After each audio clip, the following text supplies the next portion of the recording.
TribLIVE Radio presents the Mr. Rooter Pittsburgh Hockey Report. We talk Penguins every day right here. And Hockey Talk on TribLIVE Radio is brought to you by Mr. Rooter. Available for all your emergency needs, whether residential or commercial. If you have a problem, we're here to help. Call Mr. Rooter at 412-567-1222. Ken and Guy here on TribLive.com.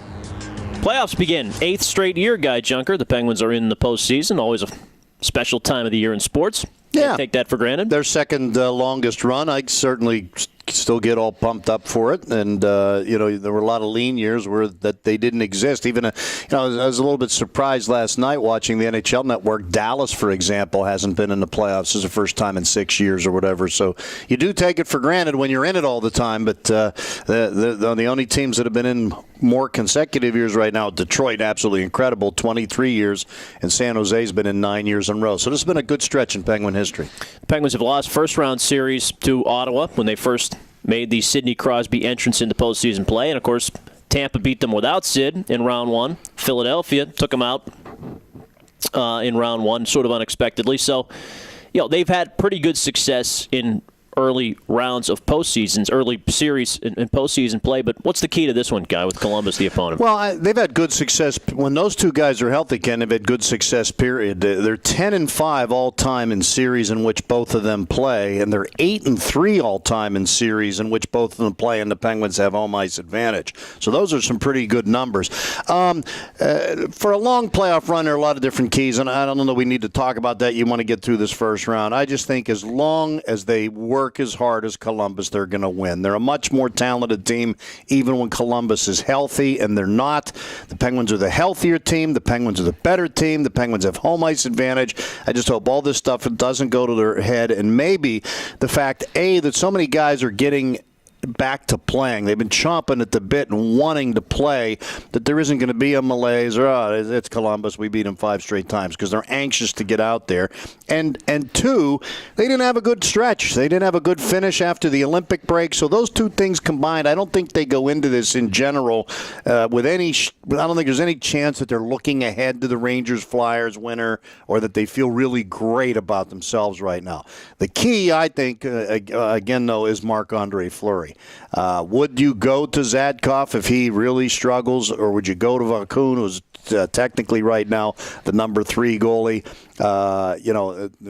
You had some great numbers there that he's allowed 47 goals in his last 11 playoff games, and save his lifetime.